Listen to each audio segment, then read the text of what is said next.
जय हिंद स्टूडेंट्स, आप सभी का बहुत बहुत स्वागत है हमारे YouTube channel goodwill commerce academy पर।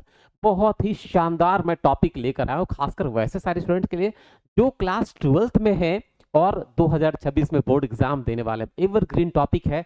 यहाँ से आपको 10 से 15 मार्क्स का क्वेश्चन एग्जाम में देखने को मिलेगा।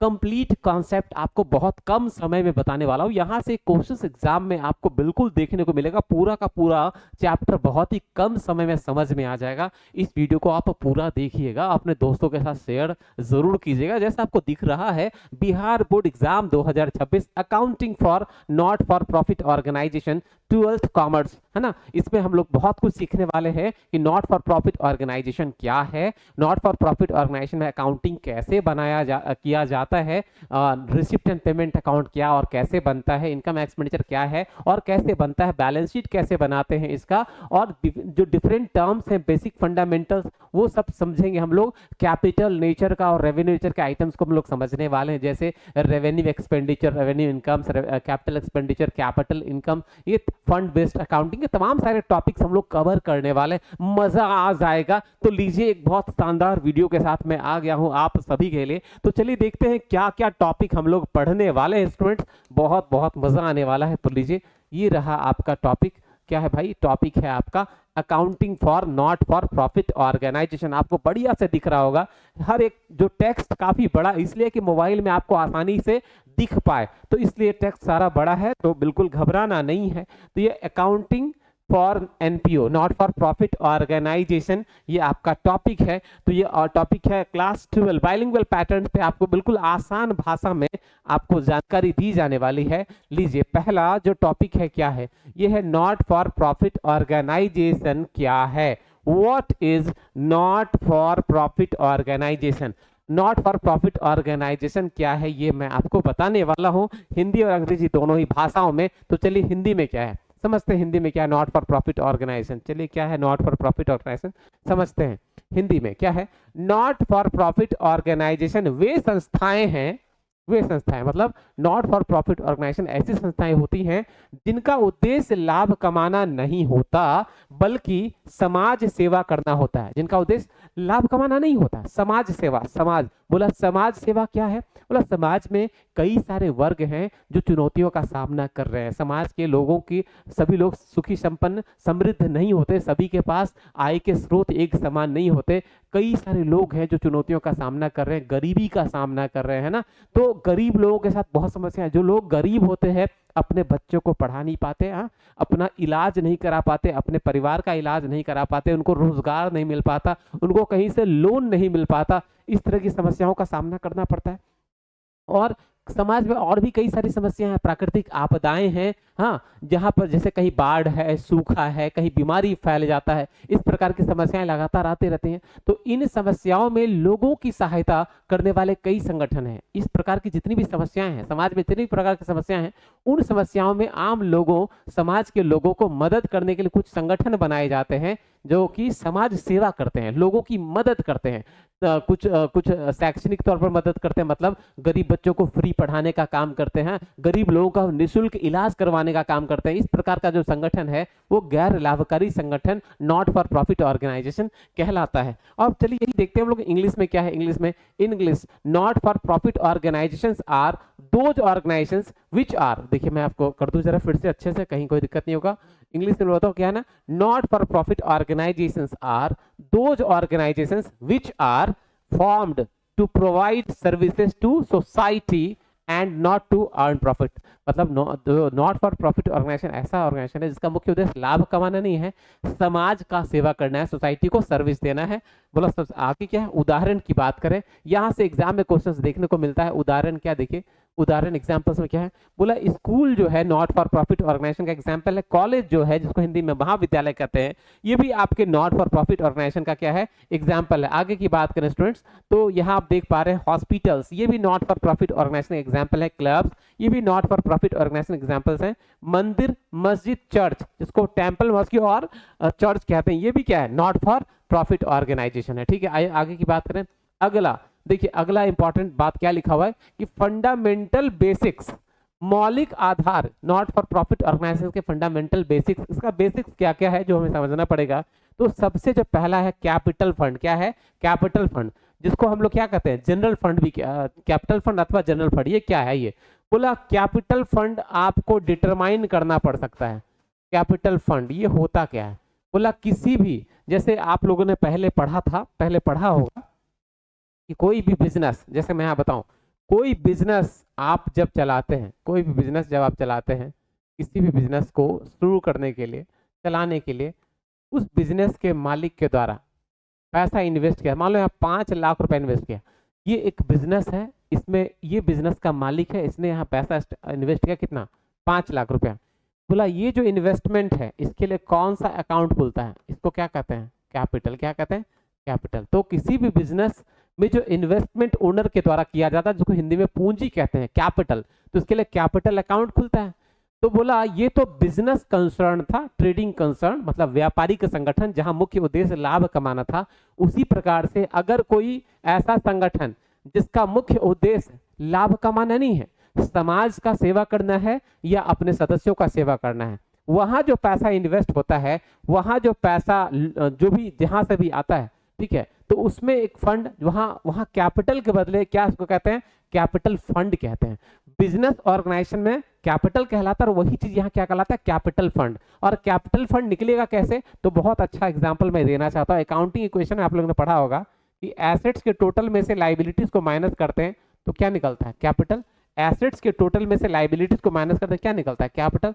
तो यहाँ इसी को क्या बोलते हैं? कैपिटल को क्या बोलते हैं? Capital fund. जब नॉट फॉर प्रॉफिट ऑर्गेनाइजेशन का अकाउंट आप बनाएंगे तो वहां कैपिटल फंड निकालने की जरूरत पड़ेगी। और कैपिटल फंड आप कैसे निकालेंगे? एसेट्स के टोटल में से लाइबिलिटीज के टोटल को माइनस करेंगे तो क्या निकलेगा? Capital fund. और यहां से भी एमसीक्यू आपको देखने को मिल सकता है, जो कॉन्सेप्ट मैंने आपको बताया है स्टूडेंट्स, मजा आने वाला है। तो चलिए आगे की बात करें। नेक्स्ट, कैपिटल फंड के बारे में समझ गए, चलिए इसके बारे में हिंदी में समझे, क्या है हिंदी में क्या लिखा हुआ है।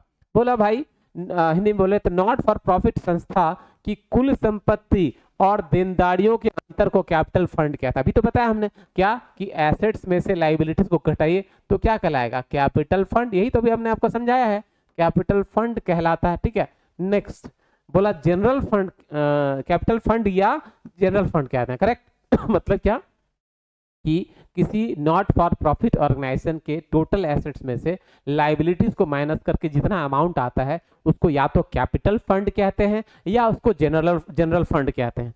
कैपिटल फंड या जनरल फंड, इंग्लिश में बोले स्टूडेंट तो बहुत बढ़िया से यहाँ लिखा हुआ है क्या भाई? The excess of assets over liabilities of a not for profit organisation is called capital fund और जनरल फंड। मतलब क्या कि जो एसेट्स और लाइबिलिटीज, एसेट्स और लाइबिलिटीज, फिर से देखिए, फिर से समझिए, एसेट्स और लाइबिलिटीज अच्छे से समझिए, एसेट्स और लाइबिलिटीज क्या है हमारा? एक्सेस ऑफ एसेट्स, जब एसेट्स आपका ज्यादा होगा किससे? लाइबिलिटी से, है ना। तो एसेट्स में से लाइबिलिटीज का डिफरेंस, तो देखिए ध्यान से, the excess of assets over liabilities, liability से जितना ज्यादा एसेट्स है, लाइबिलिटी से जितना ज्यादा एसेट्स है वो क्या कहलाएगा? Capital fund. तो आइए देखते क्या है। जैसे मान लीजिए कि एसेट्स किसी ऑर्गेनाइजेशन का 4 लाख रुपया है, ठीक है, किसी ऑर्गेनाइजेशन का एसेट्स कितना है? 4 लाख है, और लाइबिलिटीज कितना है? तो मान लो लाइबिलिटीज 3 लाख है, ठीक है। किसी नॉट फॉर प्रॉफिट ऑर्गेनाइजेशन का एसेट 4 लाख है, लाइबिलिटीज कितना है? 3 लाख है। तो दोनों का डिफरेंस क्या है? 4 लाख में से 3 लाख को माइनस की कितना निकला? 1 लाख। तो बोला मतलब एसेट्स एक्सेस है किससे? लाइबिलिटी से। एसेट्स अधिक है किससे? लाइबिलिटी से। तो एसेट्स जितना एक्सेस है ओवर लाइबिलिटीज, एसेट्स जितना अधिक है लाइबिलिटी से, वो डिफरेंस क्या कहलाता है? Capital fund. तो यहाँ 1 लाख क्या है? Capital fund. चले बढ़िया से समझ गए होंगे, मुझे पूरा भरोसा है। अब आगे की बात करें, देखिए यहाँ फॉर्मूला जो मैं आपको पहले ही समझा चुका हूँ। फॉर्मूला क्या है? Capital fund equal to assets minus liability, जो मैंने आपको पहले ही आपको बता दिया। आइए अकाउंटिंग, अगला बेसिक्स क्या है? अकाउंटिंग रिकॉर्ड्स की चर्चा करें। किसकी चर्चा करें? अकाउंटिंग रिकॉर्ड की चर्चा कर लेते हैं। थोड़ा क्या है बोला, इसको हम लोग थोड़ा हिंदी में समझे, अकाउंटिंग रिकॉर्ड क्या है। देखिए यहाँ पर क्या मैटर है। बोला इन संस्थाओं में भी अकाउंटिंग के नियम अपनाए जाते हैं। बोला ऑर्गेनाइजेशन ट्रेडिंग वाला हो, लाभ कमाने वाला संस्था हो या लाभ नहीं कमाने वाला संस्था हो, अकाउंटिंग दोनों ही जगह होगा। तो यहाँ क्या लगा है कि इन संस्थाओं में भी अकाउंटिंग के नियम अपनाए जाते हैं, लेकिन उद्देश्य लाभ ज्ञात करना नहीं होता। मतलब नॉट फॉर प्रॉफिट ऑर्गेनाइजेशन में भी अकाउंटिंग किया जाता है, लेकिन अकाउंटिंग का उद्देश्य लाभ लाभ निकालना नहीं होता है, प्रॉफिट कितना हुआ ये डिटरमाइन करना यहाँ नहीं है। बोला एक ट्रेडिंग कंसर्न, कोई व्यापारिक संगठन है, कोई बिजनेस है, उसका अकाउंटिंग अगर आप कर रहे हैं तो उसका उद्देश्य लाभ निकालना है, लाभ ज्ञात करना कि पूरे साल में कितना लाभ या हानि हुआ। लेकिन यहाँ लाभ निर्धारित करना, लाभ ज्ञात करना उद्देश्य नहीं है। एक नॉट फॉर प्रॉफिट ऑर्गेनाइजेशन अगर आप अकाउंट्स मेंटेन कर रहे हैं तो वहां प्रॉफिट को फाइंड करना, प्रॉफिट निकालना, प्रॉफिट ज्ञात करना उद्देश्य नहीं है। तो क्या है भाई, आते नेक्स्ट, अंग्रेजी में यही बात लिखा हुआ, इंग्लिश में क्या लिखा समझते हैं। बोला they also maintain accounting records but the main aim is not to find profit. बोला नॉट फॉर प्रॉफिट ऑर्गेनाइजेशन भी अकाउंट मेंटेन करता है, लेकिन उस अकाउंटिंग का उद्देश्य प्रॉफिट को डिटरमाइन करना नहीं होता। आगे देखिए तीसरा फंडामेंटल बेसिक्स क्या है, रिसिप्ट्स एंड पेमेंट्स अकाउंट। देखिए आपको यहाँ रिसिप्ट एंड पेमेंट अकाउंट बनाना होगा, रिसिप्ट्स एंड पेमेंट्स अकाउंट, ठीक है। इसको हिंदी में बोलते हैं प्राप्ति एवं भुगतान खाता। क्या बोलते हैं, प्राप्ति एवं भुगतान खाता। क्या बोलते हैं इसको, प्राप्ति एवं भुगतान खाता। क्या बोलते हैं, प्राप्ति एवं भुगतान। जो रिसिप्ट एंड पेमेंट अकाउंट है उसको हिंदी में क्या बोलते हैं, प्राप्ति एवं भुगतान खाता। आगे की बात करें, नेक्स्ट क्या बोला, नेक्स्ट है मीनिंग। बोला हिंदी में बोले रिसिप्ट एंड पेमेंट अकाउंट के बारे में एक्सप्लेन किया गया है, उसकी परिभाषा, छोटी सी परिभाषा, रिसिप्ट एंड पेमेंट अकाउंट क्या होता है चलिए हम लोग समझते हैं क्या है। बोला हिंदी में समझे, रिसिप्ट एंड पेमेंट अकाउंट मतलब, रिसिप्ट एंड पेमेंट अकाउंट मतलब प्राप्ति एवं भुगतान खाता एक सारांश, समरी होता है किसका, जिसमें संस्था की सभी नकद प्राप्तियों और नकद भुगतानों को दिखाए जाते हैं। बोला रिसिप्ट एंड पेमेंट अकाउंट एक ऐसा अकाउंट है, रिसिप्ट एंड पेमेंट अकाउंट एक ऐसा अकाउंट है जिसमें संस्था की नकद प्राप्तियों और भुगतानों को दर्शाते हैं। ये समरी ऑफ कैश बुक कहलाता है, ये रोकर वही का समरी है, रोकर वही का सारांश है। रिसिप्ट एंड पेमेंट अकाउंट यानी प्राप्ति एवं भुगतान खाता एक ऐसा खाता है जहां किसी गैर लाभकारी संगठन के नकद प्राप्तियों और नकद भुगतानों को लिखते हैं। रिसिप्ट एंड पेमेंट अकाउंट एक ऐसा अकाउंट है जहां कैश रिसिप्ट और कैश पेमेंट्स को लिखते हैं। यह समरी ऑफ कैश बुक कहलाता है, समरी ऑफ कैश बुक। यही चीज अगर हम लोग इंग्लिश में सीखें तो आइए देखिए इंग्लिश में क्या है। इंग्लिश में रिसिप्ट एंड पेमेंट को परिभाषित करते हैं क्या, receipt and payments account is a summary of all cash receipt and cash payment. ठीक है, तो सभी नकद प्राप्तियों और सभी नकद भुगतानों का सारांश है ड्यूरिंग एन अकाउंटिंग ईयर। मतलब एक अकाउंटिंग पीरियड में एक ऑर्गेनाइजेशन में जितना कैश रिसिप्ट होता है, जितना कैश पेमेंट होता है, उसका समराइज्ड फॉर्म, उसका एक समरी सारांश रिपोर्ट है क्या, receipt and payment account. Receipt and payment account एक रियल अकाउंट भी, ध्यान दीजिएगा। आगे की बात करें तो आगे हम लोग पढ़ने वाले हैं क्या, फीचर्स, विशेषताएं। ठीक है, फीचर्स। तो फीचर्स में सबसे पहला क्या है, यह कैश बेसिस पर बनता है। रिसिप्ट एंड पेमेंट अकाउंट कौन से बेसिस पर बनता है, कैश बेसिस पर, मतलब सभी नकद लेन देन हम लोग यहाँ लिखते हैं। आगे क्या है, बोला कैपिटल और रेवेन्यू दोनों आइटम शामिल होते हैं। रिसिप्ट एंड पेमेंट अकाउंट जब आप बनाते हैं तो यहाँ रेवेन्यू नेचर का आइटम्स को भी लिखते हैं और कैपिटल नेचर का आइटम्स को लिखते हैं, बशर्ते कि वो नकद में होना चाहिए। उधार लेन देन को यहाँ हम लोग नहीं लिखते हैं। तो आइए देखते हैं क्या, चलिए मैं इसको आपको थोड़ा समझाना चाहूंगा अच्छे से ताकि आपको कहीं कोई दिक्कत की बात ना हो। जैसे अगर आप रिसिप्ट एंड पेमेंट अकाउंट बना रहे हैं, क्या बना रहे हैं, रिसिप्ट एंड पेमेंट अकाउंट अगर आप बना रहे हैं, ठीक है, रिसिप्ट एंड पेमेंट अकाउंट अगर आप बना रहे हैं तो देखिए रिसिप्ट एंड पेमेंट अकाउंट का ये फॉर्मेट है ना, ये फॉर्मेट है। तो बोला यहाँ ये जो साइड है ये कौन सा साइड है, ये साइड है रिसिप्ट। ठीक है, रिसिप्ट, ये अमाउंट रुपीज, ये क्या है, पेमेंट। ठीक है, ये पेमेंट, ये क्या है, अमाउंट रुपीज कलेक्ट। तो ये रिसिप्ट एंड पेमेंट अकाउंट का फॉर्मेट आप देखें, ये रिसिप्ट साइड और ये कौन सा साइड है, पेमेंट साइड है। ये कौन सा साइड है, रिसिप्ट, और ये कौन सा साइड है, पेमेंट्स। तो यहाँ जो है देखिए, यहाँ जो है मान लो कि कोई ओपनिंग बैलेंस है तो टू बैलेंस बीडी आपने लिखा, कोई ओपनिंग कैश का बैलेंस है। अब जैसे मान लो कि आपको रेवेन्यू चाहिए तो सब्सक्रिप्शन से अगर पैसा आता है, सब्सक्रिप्शन से, तो लिखे ये सब्सक्रिप्शन कैसा आइटम है, तो ये आपका रेवेन्यू इनकम है। कैसा इनकम है, रेवेन्यू आइटम है या रेवेन्यू इनकम है। ठीक है, अब मान लीजिए कि लिग्यासी से पैसा है, लिग्यासी, वसीयत जिसको कहते हैं, लिग्यासी, लिग्यासी से पैसा है, वो हमने लिखा, ये कौन सा आइटम है, तो बोला ये कैपिटल नेचर का इनकम है, कैपिटल नेचर का इनकम या कैपिटल रिसिप्ट, पूंजीगत प्राप्ति। मतलब ये कि यहाँ जो है रेवेन्यू नेचर के आइटम्स को भी लिखते हैं और कैपिटल नेचर के भी आइटम्स को लिखते हैं, बशर्ते वो लेन देन जो है कैश में होना चाहिए। किसमें होना चाहिए? कैश में। और कैश और बैंक का सेपरेट कॉलम यहाँ नहीं बनता है। करेक्ट, इतनी बात समझ गए। अब इधर की बात, पेमेंट की बात हमने, जैसे मान लो अगर ये ऑर्गेनाइजेशन रेंट पे करता है, तो मान लो रेंट 3000 पे किया, तो हमने बाय रेंट लिखा 3000, ये रेंट रेवेन्यू एक्सपेंडिचर, ये रेंट रेवेन्यू एक्सपेंडिचर है। लेकिन अगर यही ऑर्गेनाइजेशन क्या खरीदता है? फर्नीचर, मान लो फर्नीचर 10,000 का खरीदा गया, ठीक है, फर्नीचर 10,000 का खरीदा गया, तो ये जो फर्नीचर 10,000 का खरीदा गया, ये कैपिटल एक्सपेंडिचर, कैसा एक्सपेंडिचर है? ये है आपका कैपिटल एक्सपेंडिचर। कैसा एक्सपेंडिचर? कैपिटल, पूंजीगत खर्च है। कैसा खर्च है? पूंजीगत खर्च। कहीं कोई दिक्कत की बात नहीं है। तो देखिए मतलब ये कि कैपिटल नेचर का ट्रांजैक्शंस, कैपिटल नेचर के इनकम एक्सपेंडिचर को भी लिखेंगे, रेवेन्यू नेचर के इनकम एक्सपेंडिचर को भी लिखेंगे, बशर्ते कि वो जो लेन देन है ना वो नकद में होना चाहिए, उधार वाला लेन देन यहाँ नहीं लिखा जाता है। तो चलिए बढ़िया से समझ गए। आगे की बात करें, सेकेंड फीचर्स, जो रिसिप्ट एंड पेमेंट अकाउंट की दूसरी विशेषता क्या है? बोला पास्ट, प्रेजेंट और फ्यूचर सभी कैश आइटम्स शामिल होते हैं। रिसिप्ट एंड पेमेंट अकाउंट, आज अगर 10 साल पहले का पैसा मिल रहा है वो भी लिखेंगे, 10 साल भविष्य वाला, भविष्य का 2-3 साल 4 साल 5 साल बाद वाला पैसा भी अगर आज मिल रहा है वो भी लिखेंगे। रिसिप्ट एंड पेमेंट अकाउंट में जिस दिन पैसा मिल रहा है, जिस वर्ष पैसा मिल रहा है या पैसा भुगतान कर रहे हैं, उसी वर्ष रिकॉर्ड करेंगे, चाहे वो पैसा पिछले साल का हो, अगले साल का, कभी का भी हो। जब पैसा मिला या जब भुगतान किए उसी अवधि में हम लोग लिखेंगे। इसीलिए यहाँ क्या बोले कि पास्ट, प्रेजेंट और फ्यूचर सभी कैश आइटम्स यहाँ लिखते हैं, सभी कैश ट्रांजेक्शन यहाँ लिखते हैं। एग्जाम्पल्स की बात करें तो चलिए एग्जाम्पल्स में क्या है, आइए देखते हैं एग्जाम्पल्स में क्या है। बोला अगर क्लब को 50,000 रुपया दान मिला, क्लब को 50,000 रुपया दान, दान का मतलब डोनेशन, क्या दान को क्या कहते हैं इंग्लिश में? दान को इंग्लिश में कहते हैं डोनेशन। क्या कहते हैं? डोनेशन। अगर क्लब को 50,000 रुपया दान मिला और 20,000 रुपया वेतन दिया गया, तो दोनों रिसिप्ट एंड पेमेंट्स अकाउंट में आएंगे। दोनों ही क्या? रिसिप्ट एंड पेमेंट अकाउंट में आएंगे। आगे की बात करें, नेक्स्ट नेक्स्ट बोला इंग्लिश में ध्यान से देखिएगा।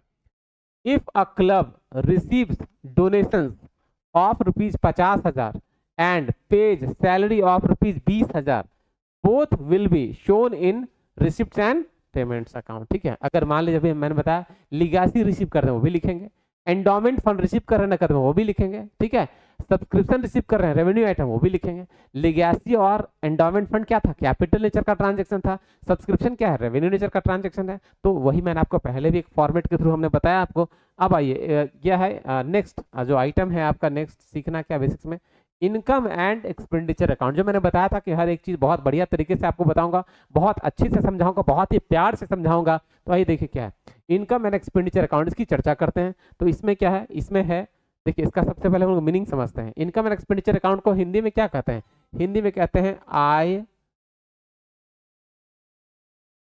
व्यय खाता। क्या बोलते हैं? आय व्यय खाता। ठीक है, आइए मीनिंग देखते हैं हिंदी में।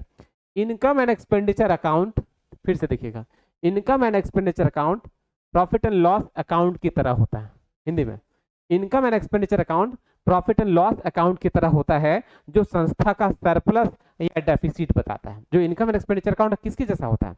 Income and expenditure account profit and loss account के जैसा होता है, जो संस्था के सरप्लस या डेफिसिट को बताता है। सरप्लस या डेफिसिट को ये बनता है प्रॉफिट एंड लॉस अकाउंट के तरह ही बनता है। इंग्लिश में समझे, देखिए इंग्लिश में कितना बढ़िया से लिखा हुआ है। Income and expenditure account is similar to profit and loss account. Income and expenditure account is similar to profit and loss account and shows surplus और deficit. ठीक है, कोई दिक्कत की बात नहीं है। आइए नेक्स्ट क्या है, बोला फीचर्स। आइए इनकम एंड एक्सपेंडिचर अकाउंट के फीचर्स को समझते हैं। किसका? कि इनकम एंड एक्सपेंडिचर अकाउंट की विशेषताएं क्या है, चलिए बढ़िया से समझते हैं। बोला पहला एक्रूअल बेसिस पर बनता है। इनकम एंड एक्सपेंडिचर अकाउंट कौन से बेसिस पर बनता है? एक्रूअल बेसिस, मतलब यहां नकद लेन देनों को भी लिखते हैं, उधार लेन देनों को भी लिखते हैं। नकद लेन देनों को भी लिखते हैं और उधार लेन देनों को भी लिखते हैं। बोला केवल रेवेन्यू आइटम शामिल होते हैं। इनकम एंड एक्सपेंडिचर अकाउंट में केवल और केवल रेवेन्यू नेचर के आइटम्स को लिखते हैं। इनकम एंड एक्सपेंडिचर अकाउंट में केवल और केवल रेवेन्यू नेचर के आइटम को लिखते हैं, जैसे rent, salaries, wages, insurance premium, electricity bill, telephone bill, subscription, entrance fee. इस प्रकार के जो रेवेन्यू आइटम्स है, मतलब रेवेन्यू नेचर का इनकम और रेवेन्यू नेचर के एक्सपेंडिचर को लिखते हैं। कहां पर? इनकम एंड एक्सपेंडिचर अकाउंट में। तीसरी विशेषता की बात करें क्या है? तीसरी जो विशेषता ये है स्टूडेंट्स, ये है कैपिटल आइटम शामिल नहीं होते हैं। कैपिटल नेचर के जितने भी ट्रांजैक्शंस है, कैपिटल नेचर के जितने भी ट्रांजैक्शंस है, कैपिटल नेचर का जितना भी इनकम है या कैपिटल नेचर का जितना भी एक्सपेंडिचर है, वो यहाँ इनकम एक्सपेंडिचर में नहीं लिखेंगे। जैसे लिगेसी आप रिसीव करेंगे तो नहीं लिखेंगे, एंडोमेंट फंड रिसीव करेंगे तो नहीं लिखेंगे, है ना, ये सब लाइफ मेंबरशिप फी रिसीव करेंगे तो नहीं लिखेंगे, correct. Specific donation, specific fund receive करेंगे वो भी नहीं लिखेंगे, क्लियर। फर्नीचर खरीदते हैं, बिल्डिंग खरीदते हैं, मशीन खरीदते हैं, कंप्यूटर खरीदते हैं, मोटर कार खरीदते हैं, ये सब कैपिटल एक्सपेंडिचर हम लोग नहीं लिखेंगे। तो कैपिटल नेचर का आइटम्स यहाँ नहीं लिखा जाता है। एग्जाम्पल्स की बात करें तो चलिए एग्जाम्पल्स क्या है, देखिए ध्यान से समझते हैं। एग्जाम्पल्स में क्या है, बोला अगर इस वर्ष की फीस आय 1 लाख रुपया है और खर्च 70,000 है तो सरप्लस 30,000 होगा, ठीक है। बोला फीस कलेक्शन रेवेन्यू इनकम, और जो रेवेन्यू एक्सपेंडिचर 70,000 है, तो देखिए 1 लाख में से 70 को घटाए कितना आया 30,000, तो सरप्लस क्या होगा 30,000। ये इनकम एक्सपेंडिचर डिफरेंसेस है। इंग्लिश में बोले तो देखिए इंग्लिश में क्या है, यहाँ पे इंग्लिश में if fee income is rupees 1 lakh and expenses are 70,000 surplus will be 30,000, correct. चलिए आगे की बात, नेक्स्ट क्या है, नेक्स्ट है रेवेन्यू रिसिप्ट। रेवेन्यू रिसिप्ट ये क्या है, देखिए ध्यान समझिए क्या है ये, बोला रेवेन्यू रिसिप्ट और कैपिटल रिसिप्ट्स। चले रेवेन्यू रिसिप्ट्स और कैपिटल रिसिप्ट हम लोग समझते हैं क्या है ये। देखिए रेवेन्यू रिसिप्ट्स की बात करें, रेवेन्यू रिसिप्ट्स की बात करें जिसको हिंदी में राजस्व प्राप्ति कहते हैं। क्या कहते हैं, राजस्व प्राप्ति। हिंदी में बोले जो प्राप्तियां नियमित रूप से होती हैं, जो प्राप्तियां नियमित रूप से होती हैं मतलब रेगुलर होते हैं और संस्था की दैनिक गतिविधियों से जुड़ी होती हैं, वो क्या कहलाता है, रेवेन्यू रिसिप्ट। मतलब वो प्राप्ति, वो रिसिप्ट जो बार बार होता है, रेगुलर होता है, डेली होता है, वीकली होता है, मतलब रेगुलर होता रहता है, वो क्या कहलाता है, रेवेन्यू रिसिप्ट। क्या कहलाता है, रेवेन्यू रिसिप्ट। इंग्लिश में बोले, एग्जांपल्स भी बताएंगे आपको। इंग्लिश में क्या है, बोला receipt which are recurring in nature, फिर से receipt which are recurring in nature and related to day activities. Related to day activities वो क्या कहलाता है, वो कहलाता है आपका रेवेन्यू रिसिप्ट। क्या कहलाता है, रेवेन्यू रिसिप्ट। आइए एग्जांपल्स की बात करते हैं। एग्जांपल्स क्या है, चलिए बढ़िया से समझते हैं एग्जांपल्स क्या है। देखिए बोला जैसे सब्सक्रिप्शन, ये रेवेन्यू रिसिप्ट है। एंट्रेंस फीस, ये भी क्या है, रेवेन्यू रिसिप्ट है। फीस, ये भी क्या है, रेवेन्यू रिसिप्ट है, ठीक है। अब हम लोग बात करने किसकी चर्चा करने वाले हैं, कैपिटल रिसिप्ट। किसकी चर्चा करने वाले हैं, कैपिटल रिसिप्ट मतलब पूंजीगत प्राप्ति। ये क्या होता है, तो देखिए हिंदी में समझते हैं क्या है, जो प्राप्तियां संस्था की दीर्घकालीन पूंजी से जुड़ी होती है, जो प्राप्तियां संस्था की दीर्घकालीन पूंजी लॉन्ग टर्म कैपिटल से जुड़ी होती हैं, वो कैपिटल रिसिप्ट्स कहलाता है। जैसे सॉरी अंग्रेजी में थोड़ा सा हम लोग पढ़ लें, इंग्लिश में क्या पढ़ रहे हैं, देखिए receipts related to long term capital of the organisation. Receipts वैसा रिसिप्ट जो संबंधित है किससे, long term capital of the organisation. Long term capital से जुड़ा हुआ कोई भी रिसिप्ट क्या कहलाएगा, कैपिटल रिसिप्ट कहलाएगा। आइए एग्जांपल्स की बात करते हैं, बढ़िया से समझ में आएगा, चिंता करने की जरूरत नहीं है, एक एक लाइन को बढ़िया से समझा रहा हूं मैं। एग्जांपल्स बोला डोनेशन फॉर बिल्डिंग, बिल्डिंग के लिए डोनेशन प्राप्त किए, ये स्पेसिफिक डोनेशन। क्या है ये है आपका स्पेसिफिक डोनेशन। स्पेसिफिक डोनेशन, अगर कोई आप डोनेशन रिसीव करते हैं बिल्डिंग के लिए, हॉस्पिटल बनाने के लिए, स्पोर्ट्स ग्राउंड बनाने के लिए, ठीक है, इस प्रकार के किसी विशेष काम के लिए अगर ऑर्गेनाइजेशन डोनेशन प्राप्त करता है, ये स्पेसिफिक डोनेशन कहलाता है। और स्पेसिफिक डोनेशन कैपिटल नेचर का रिसिप्ट से पूंजीगत प्राप्ति है। आगे की बात करें, लाइफ मेंबरशिप फीस, अगर organisation life membership fees receive करता है, यह भी कैपिटल नेचर का प्राप्ति है, पूंजीगत प्राप्ति है। आइए अब हम लोग बात करते हैं किसकी, रेवेन्यू इनकम की बात करते हैं। किसकी बात करते हैं, रेवेन्यू इनकम की, ठीक है। रेवेन्यू इनकम और कैपिटल इनकम, ठीक है, रेवेन्यू इनकम और कैपिटल इनकम। देखिए बढ़िया से समझ में आ जाएगा, कोई दिक्कत की बात नहीं है। अब रेवेन्यू इनकम की बात करें, एकदम मिलता जुलता टॉपिक है, कोई दिक्कत की बात नहीं। बोला रेवेन्यू इनकम क्या है, इसको हिंदी में हम लोग समझते हैं। बोला रेवेन्यू इनकम क्या होता है भाई, तो संस्था की नियमित आय, संस्था की नियमित रेगुलर इनकम। जैसे एग्जांपल क्या, सब्सक्रिप्शन फीस, एंट्रेंस फी, ये क्या है, रेवेन्यू इनकम है। बढ़िया है, अभी हम लोग समझे। तो आइए कैपिटल इनकम की बात करें, पूंजीगत आय, इसको हिंदी में क्या कहते हैं, इसको हिंदी में कहते हैं पूंजीगत आय। क्या कहते हैं, पूंजीगत आय। जब अभी हम लोग समझे थे, ठीक वैसा ही सेम है ना। ये क्या है, बोला पूंजी से संबंधित आय, पूंजी से संबंधित आय। Examples specific donation, legacy, endowment fund, life membership fee, ये सब पूंजीगत प्राप्ति कैपिटल नेचर का इनकम है, इसको कैपिटल नेचर का इनकम कहते हैं। आगे बोले नेक्स्ट क्या है, बढ़िया से समझिए, रेवेन्यू एक्सपेंडिचर और कैपिटल एक्सपेंडिचर के बारे में समझेंगे, मतलब आयगत व्यय और पूंजीगत व्यय के बारे में समझेंगे। बहुत बढ़िया से समझ में आ जाएगा, अभी तक हम लोग समझ चुके हैं एकदम आसानी से। देखिए रेवेन्यू एक्सपेंडिचर की चर्चा करते हैं, जिसको हम लोग क्या कहते हैं हिंदी में, इसको कहते हैं आयगत व्यय। क्या कहते हैं? आयगत व्यय कहते हैं, ठीक है, आयगत व्यय। ये क्या भाई? तो हिंदी में बोले तो दैनिक खर्च जो बार बार होते हैं, दैनिक खर्च जो बार बार होते हैं। चलिए एग्जाम्पल की बात करें, देखिए दैनिक खर्च क्या बोला भाई, इसमें आप कह सकते हैं सैलरी है, रेंट है, इलेक्ट्रिसिटी बिल है, ऑनोरेडियम है, टेलीफोन बिल है, इंश्योरेंस प्रीमियम है, ये सब क्या है? रेगुलर खर्च है। ये क्या कहलाता है? Revenue expenditure. आइए कैपिटल एक्सपेंडिचर की चर्चा करें स्टूडेंट। ये है कैपिटल एक्सपेंडिचर, इसको हिंदी में बोलते हैं क्या? पूंजीगत व्यय। क्या बोलते हैं? पूंजीगत व्यय। पूंजीगत व्यय बोलते हैं, पूंजीगत व्यय। आइए पूंजीगत व्यय क्या है बोला, देखिए ध्यान से समझिएगा, जो खर्च लंबे समय के लिए लाभ देता है, जो खर्च लंबे समय के लिए लाभ देता है, ठीक है, वो क्या कहलाता है? पूंजीगत व्यय। जैसे बिल्डिंग खरीदे आप, बिल्डिंग परचेज किए, तो बिल्डिंग का बेनिफिट ऑर्गेनाइजेशन को लंबे समय तक होगा। फर्नीचर खरीदे, ये फर्नीचर लंबे समय तक ऑर्गेनाइजेशन में चलेगा, ठीक है। कोई मोटर कार खरीदे, कोई मशीन खरीदे, उसका बेनिफिट लंबे समय तक ऑर्गेनाइजेशन को मिलेगा। तो इस प्रकार का कोई भी खर्च पूंजीगत व्यय कहलाता है। अब आइए देखिए, बड़ा ही अच्छा टॉपिक है, क्या है? फंड बेस्ड अकाउंटिंग, कोष आधारित लेखांकन, ठीक है। तो फंड बेस्ड अकाउंटिंग को हिंदी में क्या बोलते हैं? इसको बोलते हैं कोष आधारित लेखांकन। कोष आधारित लेखांकन बहुत ही बढ़िया तरीके से आपको बताया जा रहा है स्टूडेंट्स, मजा आ जाएगा। कोष आधारित लेखांकन। अब देखिए इसका कोष आधारित लेखांकन यानी फंड बेस्ड अकाउंटिंग का मतलब क्या है, अर्थ क्या है, आइए समझते हैं क्या अर्थ है। तो बोला हिंदी में बोले तो जब किसी विशेष उद्देश्य के लिए अलग फंड बनाया जाता है तो उसे फंड बेस्ड अकाउंटिंग कहते हैं।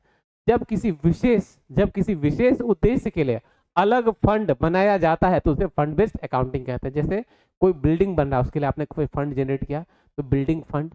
अगर कोई स्पोर्ट्स का कुछ है स्पेसिफिक इवेंट तो आपने स्पोर्ट्स फंड बनाया। अगर कोई हॉस्पिटल बना रहा है तो हॉस्पिटल फंड बनाया। कोई स्पोर्ट्स ग्राउंड बना रहा है स्पोर्ट्स ग्राउंड फंड बनाया। कोई पवेलियन बनाने वाले हैं उसके लिए कोई फंड क्रिएट कर रहे हैं, पवेलियन फंड। तो इस प्रकार का फंड अगर कोई आपने बनाया है और उससे संबंधित अकाउंट अगर बना रहे हैं तो इस पे वो क्या कहलाएगा? Fund based accounting. इंग्लिश में देखें क्या है, इंग्लिश में क्या बोला, accounting system in which accounting system in which separate funds are maintained for specific purposes, वो क्या कहलाएगा? Fund based accounting. क्या कहलाएगा? Fund based accounting. एग्जांपल अभी जस्ट हमने कहा था, देखिए prize fund, sports fund, building fund, अभी मैंने सब चर्चा किया था जो आपके सामने है, ठीक है। अब देखिए उदाहरण किस चीज का, हिंदी उदाहरण क्या है? अगर 1,00,000 रुपया प्राइज फंड के लिए मिला, अगर ऑर्गेनाइजेशन को 1,00,000 रुपया प्राइज फंड के लिए मिला तो इसका उपयोग केवल प्राइज देने में होगा, केवल प्राइज देने में होगा। उसके लिए कौन सा अकाउंट खोलेंगे? Prize fund.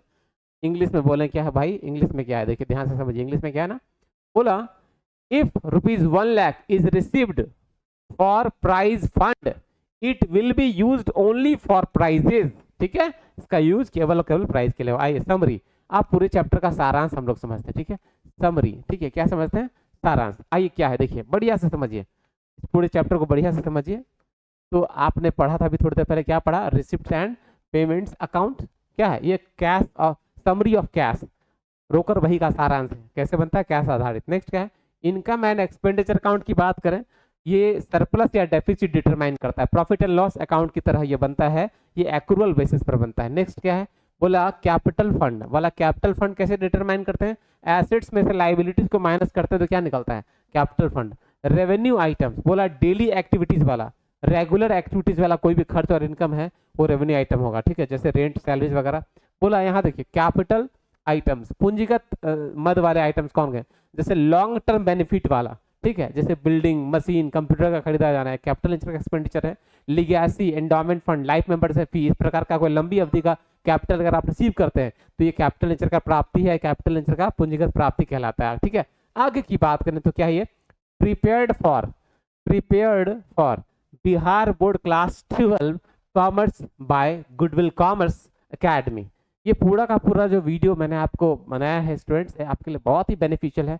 अगर आप सभी को मेरा ये प्रयास अच्छा लगा हो तो वीडियो को जरूर से लाइक कीजिएगा, चैनल को सब्सक्राइब कीजिएगा अधिक से अधिक स्टूडेंट्स तक हमारे इस वीडियो को जरूर शेयर कीजिएगा स्टूडेंट्स, और कमेंट बॉक्स में लिखिएगा किस प्रकार के आपको किस प्रकार के कंटेंट आपको चाहिए, कौन से वीडियो किस टॉपिक पर बनाओ। अगर आप लिखना चाहें तो कमेंट में आप जरूर लिखिएगा। वीडियो को जरूर से लाइक कीजिएगा स्टूडेंट्स। आप सभी का बहुत बहुत धन्यवाद। जय माता दी, all the best, thank you very much.